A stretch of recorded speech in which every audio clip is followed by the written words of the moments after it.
So it was 7 years ago that we started as a company back in 2012 when we came up with this initial concept. So it started off with an idea. We were sitting around as a group of friends just talking fun, thoughtful and creative ideas, and it was a bank holiday Sunday in the UK, and I said to one of the co-founders at the time, I said, isn't it crazy that we come up with ideas all the time, we don't do anything about them, the planet's population is passing 7 billion people. I said, why don't we build an organisation, why don't we build a company, we're going to call it 7 billion ideas, and it'll be about inspiring the 7 billion people out there to actually act on their own ideas, whether they're fun, thoughtful or creative ideas, and that's how we started. Once we came up with that idea, the next thing that we decided to do was obviously build a business plan. We were very fortunate that crowdfunding was coming into the UK and parts of Europe at the time.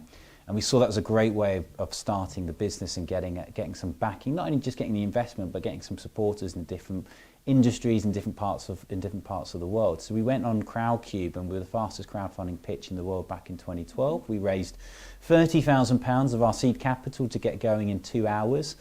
So previously I was in the tech sector working for IBM, and that really kick-started 7 billion ideas. And then over the years, very quickly we built a piece of software which helps organisations relentlessly innovate. But also importantly, we went into education. Very early on we decided that we didn't want to just be a tech-based company, we wanted to go in and inspire students to really think big and to dream big. So we designed an assembly. We went into any school that would take us back in 2012, 2013 to see if we could really engage with students, and happily and delightedly we did. So we've now worked with 100,000 students around the world in UK, Europe, Middle East and parts of Asia. So it's just continuing to grow year on year. So there's two big areas that 7 billion ideas really works in. One is entrepreneurship and education, one is innovation in education. But just touching on entrepreneurship, about why it's so important and some of the models that we teach in schools. 15% of most economies around the world are made up of entrepreneurs. So schools are producing more entrepreneurs than any other profession. So we're seeing that rise of the entrepreneur. But it's not about churning out entrepreneurs, it's about churning out students who are as creative as they possibly can be, because whether or not you're an entrepreneur or you become an intrapreneur, where you act like an entrepreneur but within a public sector or a business role, they're vitally important. And underpinning both of those areas, entrepreneurship and intrapreneurship, you need to be as creative as you possibly can be. So although we talk about entrepreneurship, we really mean about how can we help students be as creative as they can be by the time that they leave school. So we help schools become strategic in this space, so they're not just doing something, it's not just not noise, there's strategy behind it, and starting from kindergarten reception all the way up until they're 18. It's been fascinating because not only are we delivering in schools, we're helping to shape the strategy in schools, in education groups and now in countries around the world when it comes to entrepreneurship. So we're beginning to see a change in mindset. The students were very easy, right? When you start talking about entrepreneurship, they love it. You start giving students the opportunity to work on their ideas, that they flourish, whatever their stage in schools. But it's been a change in mindsets from parents and teachers, which has been the fascinating one to watch. So you're seeing parents buy into the concept of entrepreneurship in education more and more, mainly because a lot of them have come from entrepreneurial backgrounds or work in big businesses, and you're beginning to see teachers really realise that it's a critical subject in school, just along with maths, science and English. And what we get to see over the years now, where we repeatedly work with schools, is see how students become more confident, have more courage, and are developing the skill set to really work on their ideas. And the thing which pleases me the most is when potentially we worked with some teenagers a few years ago when we started as a company, and now they've left school and they're either at university or they have started a business themselves, or starting a business at university, and they get back in contact with 7 billion ideas, and it's wonderful to be able to help them when they're in that position. Statistics, you hear lots of different statistics. You hear the 85% of jobs in 2030 from the World Economic Forum don't exist yet. So whether or not it's 85, 95, 65, we all know that the next 10 years, in particular the next decade, it's going to evolve so much. So it makes it an impossible job to be a head teacher, particularly when the system is and the KPIs in the system are all very academic focused and exam based. So what can you do? What can you place your biggest bet on as a head, as a leader who's responsible for that generation of students? And to me, the key skill which has to be at the top of that agenda is creativity. Heads have to make sure that that's the number one strategy, and I think entrepreneurship's got a big role to play with that. I think there's a lot the corporate world can take from education, and education can take from the corporate world. I did a TEDx talk a couple of years ago about what a 4-year-old, can a 4-year-old change the world? And that evolved to me speaking in the corporate sector about what businesses can learn from children and from schools. So it's fascinating working in both industries. I think the biggest thing education can really do, you see the pictures of how the classroom looked 100 years ago and how it looks today. And everybody in education is constantly waiting for somebody else or to be told how to innovate. And I think enough's enough now. I think schools have to be pushing and be quite aggressive on it and take the lead. They also need to realise that innovation isn't top down, it's bottom down. The vast majority of people who apply to work at a school will say that they're innovative, they're determined, they're creative, but very quickly they come in and the boundaries and obstacles are put in place and they haven't got the ability to really flourish and share their ideas. So we've got to change what we mean by innovation in schools. It isn't just tech, it isn't just AI, it's an appreciation for small ideas, marginal gains, bottom up, grassroots, every employee, not just academic and non-academic. Everybody has a contribution to making those small improvements. And then we can see a drastic change in time. So that's one of the big messages I'd be looking to talk about at the conference. I mean, one of the biggest boundaries is what governments and education bodies put on the schools, and they've got a huge responsibility to change, but they haven't changed. And the realistic chances of someone being bold enough to rip up a league table and start judging schools on their ability to be creative and how many failures they've had in a year would be, you know, those kind of things I would love to see. But what do we do? Do we kind of wait for that to change, or do we take responsibility in schools? Time is the biggest problem in education. It's the biggest problem in every sector, but it's the only thing which is common from school to school. And I think teachers which have gone into education are obviously passionate about making a difference, but they have a system and a framework and a structure around them which doesn't really allow them to flourish with ideas, but they have to find a way. Otherwise, we're going to go through another generation, we'll be in exactly the same place in 25 years' time. So if you're a teacher out there, I think you've got to be more stubborn. If you've got ideas, you've got to get them heard, or you just got to go implement them, you know, and trial and test them. So we've got to change it. We can't just wait and wait and wait. It's not going to happen. It's not happened in the last 100 years. We've made improvements, of course we have, but there are a lot more improvements we can do on a daily basis in our schools all around the world. The theory of marginal gains is lots of small things done well add up and have a profound impact. And the problem in schools, with time being the biggest problem, is people don't really appreciate these small ideas, but they do make a big difference. So what I will definitely be talking about is what we can learn from not only businesses, but what can you learn from sport, high-end hospitality, all these industries which are constantly seeking it. They're constantly seeking marginal gains. You take Formula One.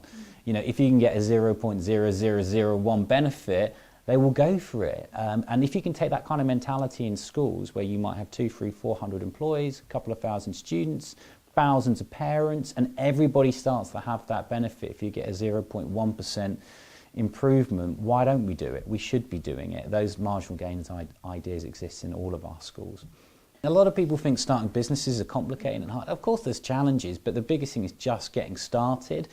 And a lot of the ideas that teachers around the world will have, you know, they don't cost money. They just need to get going on them, and don't wait sometimes for permission, because more often than not, if it's an idea which you know is going to benefit the students or benefit the well-being of staff or indeed the parents, just get going on it. And it's a really good thing from a well-being point of view. People are empowered when they are not only doing their jobs, but when they feel like they're being listened to and they're working on projects which they're excited about. I'll give you a really good example.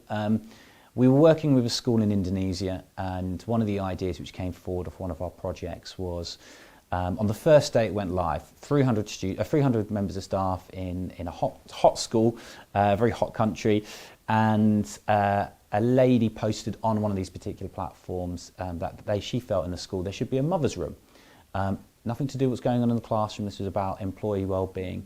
And her logic there was that she had just come back from maternity leave, and she was a breastfeeding mum. So she was going into the toilet 5-6 times a day to pump milk. She posted the idea on one of our platforms. It picked up a lot of momentum internally. They found out 6 women were doing exactly the same thing in the school. That was 2% of the working population were running off to a toilet to do something because they just, you know, they just had a child in the last year. Perfectly natural thing. The community were completely unaware of it. They very quickly made a room. It was very easy to do. A couple of sofas, air-conditioned room. There you go. For those 6 people, they felt like now they were working in an organisation that they were being listened to, and they were empowered to stay and make change. So that's just one example, nothing to do with what's going on in the classroom, but had a positive impact on that teaching community, which will probably have a positive impact in their attitude and commitment in the classroom as well. I mean, we're called 7 billion ideas because we passionately believe the 7 billion people on the planet all have the ability to change the world, change their communities, change the businesses they operate, change the schools, or indeed change the planet. I've yet to meet a child who doesn't have an amazing imagination. But a lot of children out there don't sometimes have the belief or the courage to get going, and it's our responsibility, those who work in education or have the luxury of working with children, to help those children flourish, to help unlock that entrepreneurial DNA, which definitely exists in every single student, and make sure that when they leave school that they do believe that anything is possible and that they can change the world, because it's absolutely vital that they do, because they can. So yeah, I'll be exploring that. I'll be talking about some techniques schools can do, but one of the biggest things they can do is create environments where generally we're listening to our children. We don't shoot them down when they come up with ideas, crazy ideas, terrible ideas, whatever they might be. Let them share them, let them explore them, let them fail on those ideas, and then eventually when they have ideas which are going to make a real impact, they'll have the courage to act on them.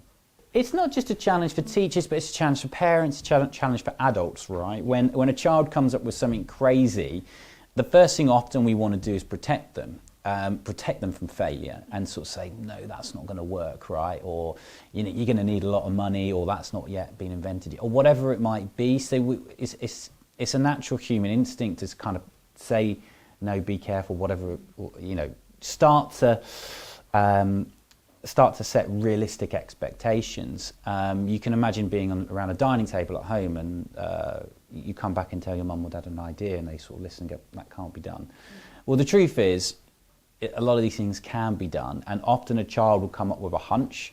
It's not necessarily a crystallized idea. They have an idea, a kind of a hunch, they have a problem that they want to solve, they share it, and someone shoots it down, and that happens repeatedly over time. And when they come up with something, they don't feel the confidence to share it. So it's difficult. What I think we have to do in our schools is allow creativity to flourish, allow students to reflect on ideas if they aren't brilliant, and if they fail on them, because we need to give them the confidence when they have something substantial to go with it. I tell the story of the contact lenses, right? Can you imagine the first ever conversation that happened there, where someone said, let's put glasses on our eyes? Almost certainly everybody would have gone, that's ridiculous, okay? Don't be so silly, that can't be done. But someone was stubborn enough to go and explore it, investigate it, and then create an amazing product. And that's the story of inventions and businesses all around the world. You just need that little bit of belief to get going on it. I guess the one thing, whether or not we're talking about entrepreneurship or innovation, it's time now to change, okay? We've got to get on with it. We've got to make entrepreneurship strategic in education. It's not something, it's not extra curriculum. It should be the top priority of schools all around the world. But let's understand entrepreneurship is really about creativity. And I think from an innovation point of view, heads seriously need to look at their schools and think, how are we listening and acting on ideas from across the spectrum?